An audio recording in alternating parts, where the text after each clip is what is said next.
पृथ्वी ही केवल ऐसा ग्रह है जहां जीवन संभव है। जीवों को जीवित रहने के लिए शुद्ध वायु, जल और मृदा की आवश्यकता होती है।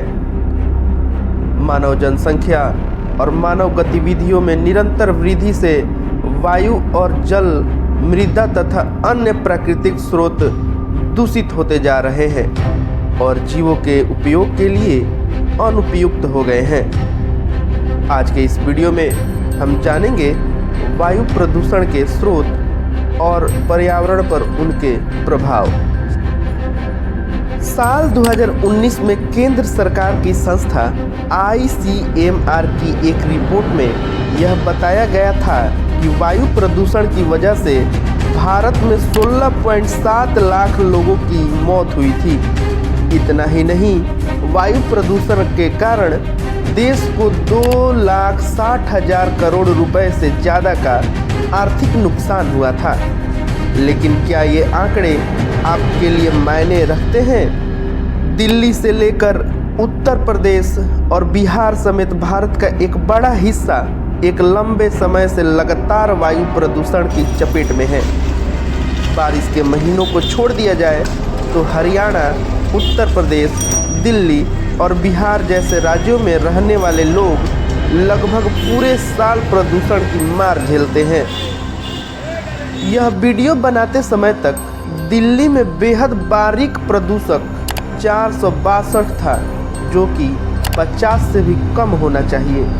ब्रिटेन की राजधानी लंदन में प्रदूषक स्तर 17 है, न्यूयॉर्क में 38 है, बर्लिन में 20 है और बीजिंग में 59 है।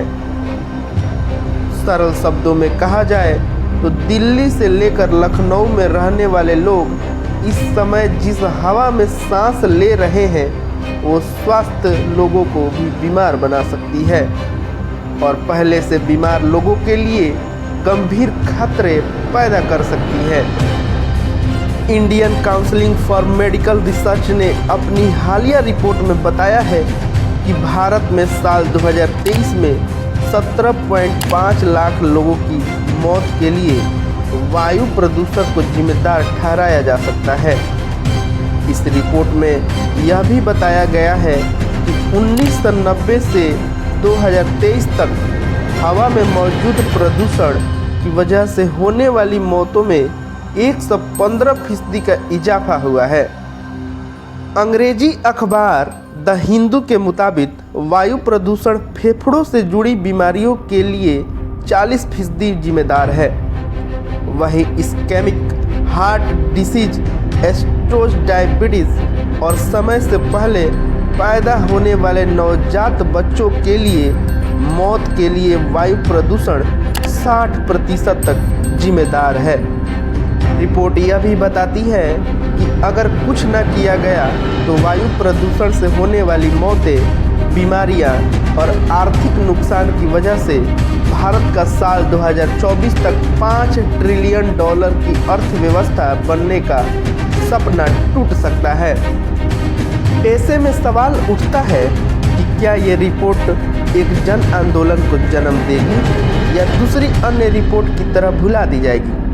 दिल्ली के सर गंगाराम अस्पताल में लंग कैंसर विशेषज्ञ डॉक्टर अरविंद कुमार मानते हैं कि अब वो वक्त आ गया है जब लोगों को वायु प्रदूषण के खतरों के प्रति अवश्य ही सचेत हो जाना चाहिए। वो कहते हैं, जब ICMR की रिपोर्ट में वायु प्रदूषण के खतरे स्पष्ट हो गए हैं तो लोगों को ये मांग जरूर करनी चाहिए कि सरकार उनके लिए बेहतर शहर बनाए। लेकिन अगर आप पूछें कि क्या लोग ऐसा करेंगे तो मुझे अभी भी पूरा यकीन नहीं है।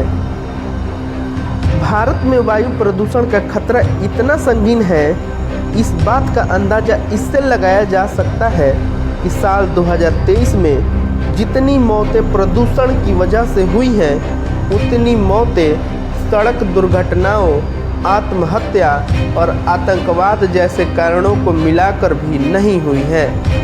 ICMR की रिपोर्ट बताती है कि साल 2023 में हुई 20% मौतों के लिए वायु प्रदूषण को जिम्मेदार ठहराया जा सकता है। वायु प्रदूषण आने वाले सालों में एक व्यापक समस्या बनकर उभरने जा रहा है। हमारे पास सख्त कदम उठाकर वायु प्रदूषण को नियंत्रित करने के सिवा कोई और रास्ता नहीं है। अगर हम ज़मीनी स्तर पर ही कुछ कदम उठाएं तो एक हद तक समाधान निकाला जा सकता है।